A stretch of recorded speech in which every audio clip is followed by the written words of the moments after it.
Man দাদু, একটু man দাদু। ঠিক আছে, দেখো এদের খেলা চলছে আর এখানে এদের ক্রিকেট চলছে। এটা পিচ বানিয়ে নিয়েছে, খুব সুন্দর একটা পিচ। ও আচ্ছা আচ্ছা আচ্ছা, হ্যাঁ। তো হ্যালো গাইস, দাদুকে অনেক ভালো করে লাইক করবে আর সাবস্ক্রাইবও করবে, কেন এই দাদুরা এত কষ্ট করে ভিডিও বানাচ্ছে, তোমরা লাইক সাবস্ক্রাইব করছো না। যদি তোমাদের একটু মনে ভালোবাসা থাকে, এই দাদুটাকে লাইক সাবস্ক্রাইব ফলো কমেন্ট সব কিছু করে দাও। সত্য করে বলছি, দাদুরা যেদিন 1 মিলিয়ন হবে সেদিন সবাইকে দাদু এখন বালির চড়ে ঘুরতে নিয়ে এসে আমাদের মতন এনজয় করাবো। দেখো এরকম এনজয় বলছে কেমন, দেখো দারুণ, এটাই তো দারুণ হয়ে গেল। হ্যাঁ হ্যাঁ,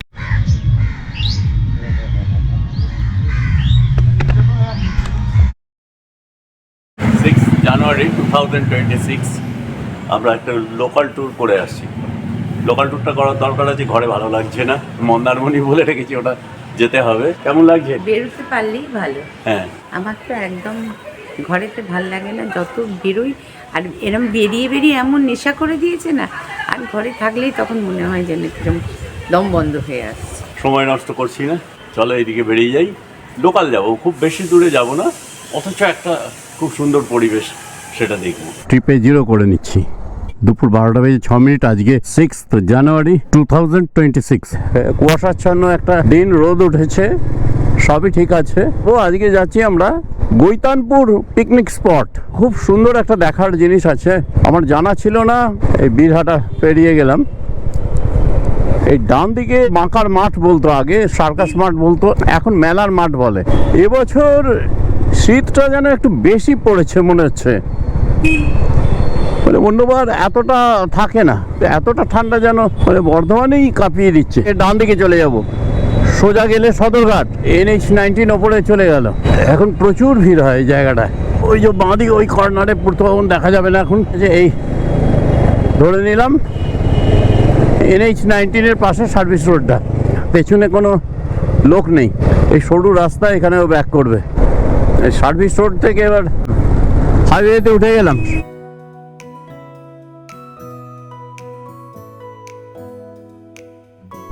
এইবার হ্যাঁ, এই ফ্লাইওভারটায় আর ওঠা যাবে না, এইটা না উঠে আমি এগিয়ে গেলাম, সার্ভিস রোডটা ধরে নিলাম। আজির বাগান ডান দিকে আর ফকিরপুর বাঁ দিকে, পানাগড় সোজা, ঠিক আছে। এই বাঁ দিকে যে রাস্তাটা, এইটা দিয়ে যেতে হবে, এটা ইদিলপুরের রাস্তা।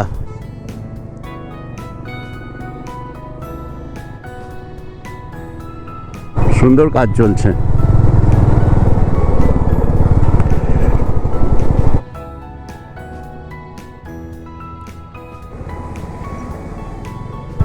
ডান দিকে একটা রাস্তা পাবো, দেখি ওই যে রাস্তাটা।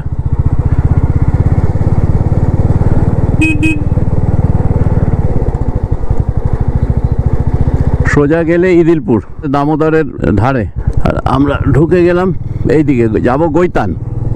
কি সুন্দর, রাস্তাটাও ভালো, আর যেগুলো হাম্পগুলো ছিল মনে হচ্ছে কেটে দিয়েছে, তাই আরও ভালো লাগছে। যত ভালোই রাস্তা হোক, যদি প্রচুর হাম্প দিয়ে দেয় না, ওই আরামবাগের রাস্তাটা যেমন, খুব অসুবিধা হয়।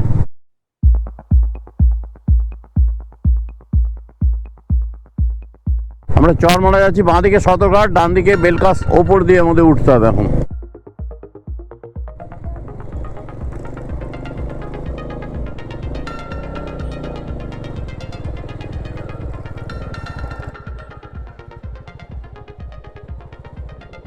একদম গ্রাম্য রাস্তা, এই পর্যন্ত কংক্রিট করা আছে, এরপর থেকে ওই মুরামের রাস্তা। প্রাকৃতিক সৌন্দর্য দেখো, কত সুন্দর একটা রাস্তা দিয়ে যাচ্ছি। এই মরেছে, না না, ধরে থাকো ধরে থাকো।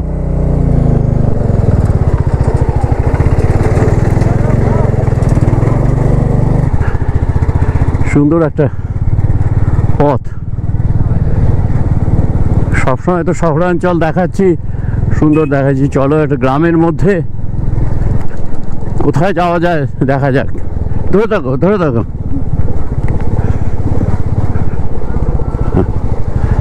একটু আন্ডুলেশন আছে রাস্তাটা। দেখো কত শস্য শ্যামলা, শস্য শ্যামলা বলতে এই যে আলুর চাষ হচ্ছে, এদিকেও সবজি টবজি সব হবে। একদম অন্য পরিবেশে এসে গেছি। কত সুন্দর একটা জায়গা, দেখেছ?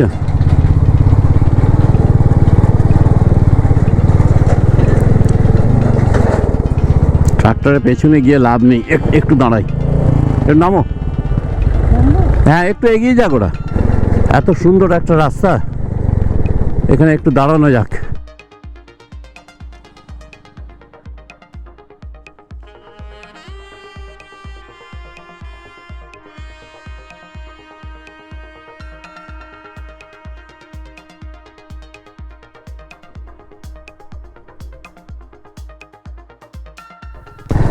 পাকা রাস্তা এখানটাতে আছে, কোনো সময় হয়েছিল এখানটায়, মাঝখানটা কিছুটা মোড়ামের দেখলাম, তার মানে কাজ হচ্ছে এখানে। আর পাকা বাড়ি কিছু আছে, পুরো যে সব মাটির বাড়ি বা কাঁচা বাড়ি তা নয়, পাকা বাড়ি অনেক আছে। রাস্তাটা বাঁ দিকে ঘুরে গেছে, তবে যার ট্রাক্টরটা নেমে গেছে ভালো, তাহলে সামনে গার্ড করে আছে। এখানটা একটা বিরাট নিচু জায়গা। চলো, দুদিকে সুন্দর ক্ষেত, কিসের ক্ষেত নেই, সব কিছু আছে। তবে বেশিরভাগ আলু দেখছি, এটা যে আলু দেখি, আগে গাঁদার চাষ হচ্ছে কোথায় দেখি, চর গৈতান। আর আমরা ফেরিঘাটের দিকে যাচ্ছি। আগেকার ইটের রাস্তা, টোটো তো এখন সর্বত্র। পিকনিকের সরঞ্জাম নামছে দেখলাম, এখানে সব পিকনিক হবে বিভিন্ন জায়গায়। বাহ, একদম আমরা দামোদরের ধারে এসে গেছি, খুব সুন্দর জায়গাটা। নামো একবার দেখি, ছবি তুলবে, তুলে নাও। ওইখান থেকে ওই যে এদিকে আলোটা, হ্যাঁ এবার সেলফিটা তোলো, আলোটা বাড়িয়ে নাও না, দেখবে। হ্যাঁ এই মুহূর্তে মানাতে এসে গেছি, কিন্তু এইখানে সামনের যে রাস্তাটা দেখছি, বালি তো নয়, ধুলো।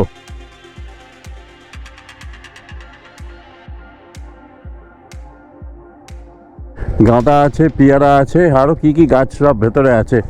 চলো, এই সবে তো এলাম। আর এখানে পিকনিক করছে, পিকনিক স্পট এটা, স্পার, নদীর পাড়ে এগুলো স্পার। বন্যা নিয়ন্ত্রণ করার জন্য, জলের গতিবেগটা কমানোর জন্যে।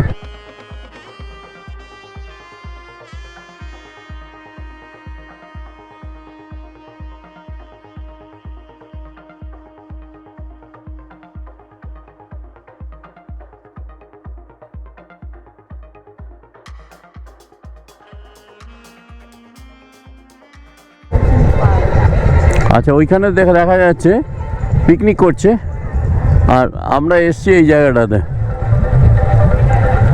চারিদিকে পিকনিক হচ্ছে। চলো এখানে দেখি, এই পার্কটার ভেতরে কি আছে দেখি। 2:12, কিন্তু আমরা এসছি অনেকক্ষণ আগে। 11.1 কিলোমিটার হয়েছে। গৈতানপুর চড়মানার ফরেস্টের এই জায়গাটাতে পিকনিক করতে হলে একদম ফ্রি, কোনো টাকা পয়সা লাগে না। বিভিন্ন জায়গা থেকে বিভিন্ন মানুষ এসছেন। একটা জিনিস দেখো, এই হচ্ছে দামোদরের পাড়, এইভাবে এই জায়গাটা খেয়ে গেছে। যখন বন্যা আসে, এগুলো প্রোটেকশনের জন্য আগে স্পার করা হচ্ছে। এখন ছোট্ট একটা ফেরিঘাট, চারিদিকে ডিজে বাজছে, বক্স বাজছে। এটা তো জানো যে ইউটিউবের নিয়ম অনুসারে কপিরাইটের ব্যাপার থাকে, সেই জন্য এখানটাতে সাউন্ড যা কথাবার্তা ছিল সেগুলোকে অফ করে দিলাম। তো ভয়েস ওভারেই এখানটাতে দেখাতে হচ্ছে। তা আমার সহযাত্রিনীকে নিয়ে আমি এখন নামছি, তাকে একটু হাঁটিয়ে ওই একেবারে দামোদরে যেখানটাতে জল আছে সেই পর্যন্ত নিয়ে যেতে হবে। তিনি চাইছিলেন এখানে একটু বসতে। আমি বললাম চলো, আগে গিয়ে খুব সুন্দর এই বালির চরের ওপর দিয়ে, ভালোই লাগবে। অনেক দিন যাওয়া হয়নি, আজ থেকে বহু বছর আগে আমরা বন্ধুরা ওই সদরঘাটের বালির চরে পিকনিক করতাম, তখনকার আনন্দ একদম অন্যরকম ছিল।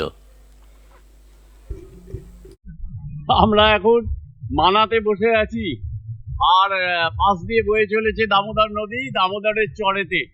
এটা হচ্ছে দামোদরের চর, এইখানে আমরা আছি।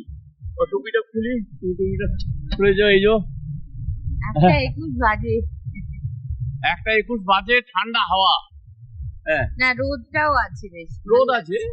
জ্যাকেটটা খুলে ফেললাম, একটু গরম লাগছিল, এখন বেশ ভালো লাগছে। আর তোমাদের জায়গাটা একটু ঘুরে দেখাই। এই যে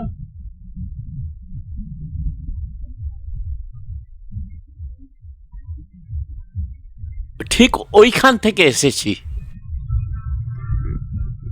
ঠিক আছে, এই হচ্ছে ব্যাপার। এই যে ছোট্ট একটা ব্রিজের মতো তলা দিয়ে কিন্তু জল যায়, আর এখান দিয়ে মানুষ যান, মোটর সাইকেল নিয়ে মানুষ যান।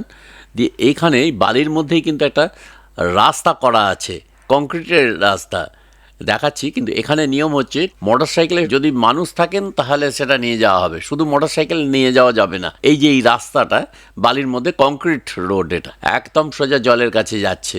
আসলে খালি মোটর সাইকেল নিয়ে না যাওয়ার একটা নিয়মের ব্যাপার হচ্ছে মোটর সাইকেল চুরি হওয়ার ব্যাপারটার জন্য।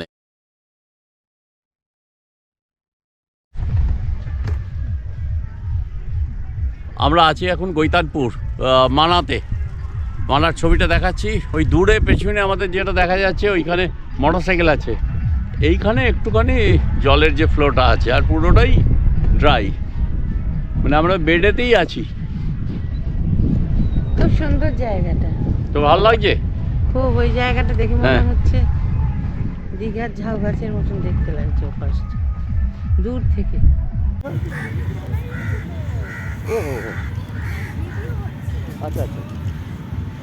সোশ্যাল মিডিয়ার যুগে ছবি তুলবো না সেটা হয়, একটা সময় নিকন এফি2 ক্যামেরা দিয়ে সেই ফিল্ম লাগানো ক্যামেরায় ছবি তুলতাম, অনেক অনেক তুলতাম। আজকাল ফটোগ্রাফি কত সহজ হয়ে গেছে, তাই না? আমার পুরনো ক্যামেরার সম্ভার একদিন তোমাদের দেখাবো। এইখানে আমার নাতিদের হুটোপুটি আর ক্রিকেট খেলা চলছে।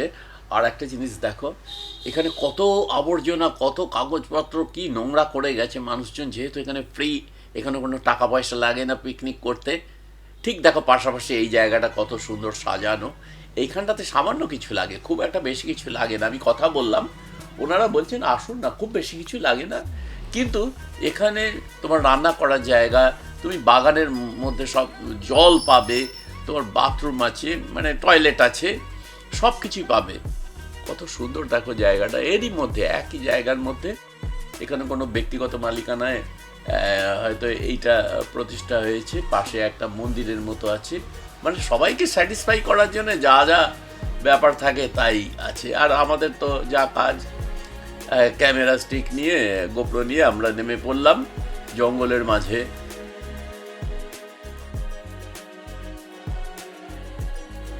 মানে সে ফুলের মাঝে যেন প্রজাপতি হয়ে আমরা ঘুরছি, মানে কোনো দিকটা পুরো আনন্দটাকে শুষে নিচ্ছি। প্রকৃতির যে সৌন্দর্য, এখানে কি টুপি পরে থাকলে হয়? পুরো সাউন্ড অফ করে রাখতে হয়েছে, এটা ভয়েস ওভার দিয়ে করা হচ্ছে, কারণ এত ডিজে বাজছে, বক্স বাজছে, মানে পুরো কপিরাইট এসে যাবে এই ইউটিউবের ব্যাপার। দেখো কি সুন্দর ছোট্ট বাগানের মতো আছে। এখানে মালিক এই সম্পত্তিটাকে খুব যত্ন করে রেখেছেন। একটা কৃত্রিম পুকুর, মানে খড়ের চাল দেয়া বাড়ি, আর সামনে রিভার সাইড ক্যাফে। এখানে প্রায় 100-150 জনের একটা প্রোগ্রাম খুব সুন্দরভাবে করা যাবে। বসবার প্রচুর চেয়ার, রঙিন চেয়ার। চেয়ারগুলো দেখো এই দেয়ালের রঙের সাথে সাথে ওগুলো রঙিন, আর এইখানে লেখা রিভার সাইড ক্যাফে। আর আমরা 260 তরুণ তরুণী বলতে পারি, আমাদের তো ফুল নেই, বাগান ফাঁকা। আজ আমরা অন্যর বাগানে এসে আনন্দ উপভোগ করছি। সেই রবীন্দ্রনাথের ভাষায় বলা যায়, ফুলের বাহার নেইকো যাহার, ফসল যাহার ফলল না, সে চলেছে ঘাটের কিনারায়। আমরাও চলেছি ঘাটের কিনারায়, তবে এই ঘাট হচ্ছে জীবনের ঘাট নয়, দামোদরের ঘাট। এসে গেলাম টোটো ভাইয়ের কাছে। স্থুরি টোটো ভাই মানে এটা কফি শপ, টি শপ, যাই বলতে পারো। এইটাই একমাত্র, মানে এখানে বেশ একটু তৃষ্ণার নিবারণের জন্য আমরা এলাম। বিস্কুট, চা খেলাম, ওনার সঙ্গে গল্প করলাম। কিন্তু এখানে কোনো সাউন্ড দিতে পারছি না। 2:56 বাজে, গৈতানপুর মানাচর থেকে বেরোচ্ছি। আসছে রাস্তাটায় জল দিয়েছে এই ধুলোটাকে মারবার জন্য, কিন্তু তার বদলে উল্টো কেস হয়ে গেছে, কাদা হয়ে গেছে। ঠিক সামনে এইখানটাতে মাছ ধরছে লোকটা, আবার ঠান্ডা জলে নেমে কাশছে, আর এখানে একটা পিকনিক হচ্ছে। আচ্ছা, গ্রাম গৈতানপুর মানাচর, এইদিকে হনুমান মন্দির বলছে আছে। আমি গ্রামের দৃশ্য দেখছি, কত সুন্দর একটা গ্রাম। এগুলো সব মাটির রাস্তা ছিল, এখন কংক্রিটের হয়ে গেছে। দারুণ জায়গায় এলাম। তো মন্দির কোথায় এখন দেখি? ওই এই হচ্ছে হনুমান মন্দিরের ভেতরে আমরা এলাম। এই হনুমান মন্দিরের ভেতরে প্রবেশ করলাম। মানাচর গৈতানপুর, কত বড় জায়গা।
তিনটে 19 বাজছে, 13.3 কিলোমিটার হয়েছে এখানে গৈতানপুর চরমানা পঞ্চমুখী হনুমান মন্দির।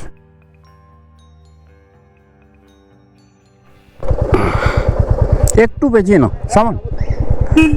এখানে দেখছি অনেক টোটো আসছে, বিকেলের সময় সব পিকনিক করে অনেকে এখানে দেখতে আসছে। গণেশ মন্দিরে বেশ ভালোই ভিড় হচ্ছে। এটা মূলো তো, মূলো না গাজর? দেখো সাবধানে, পেছনে গাড়ি নেই তো। ওগুলো কি গো, মূলো? বাহ, মূলো তোলা হচ্ছে। এগুলো বিক্রি হবে? জমি থেকে দিচ্ছেন 10 টাকার মূলো। অনেক অনেক দিয়েছেন, অনেক হয়ে গেছে। দেখো আবার বেঁধেও দিচ্ছেন। এইখানে হনুমানও আছে, এই যে হনুমান। বাবা এত! দেখুন এইগুলোই দোকান এরা নিয়ে গিয়ে কত বেশি দাম দিয়ে দেয়। এই হচ্ছে মূলো, জমি থেকে আনা হলো বলে নিলাম।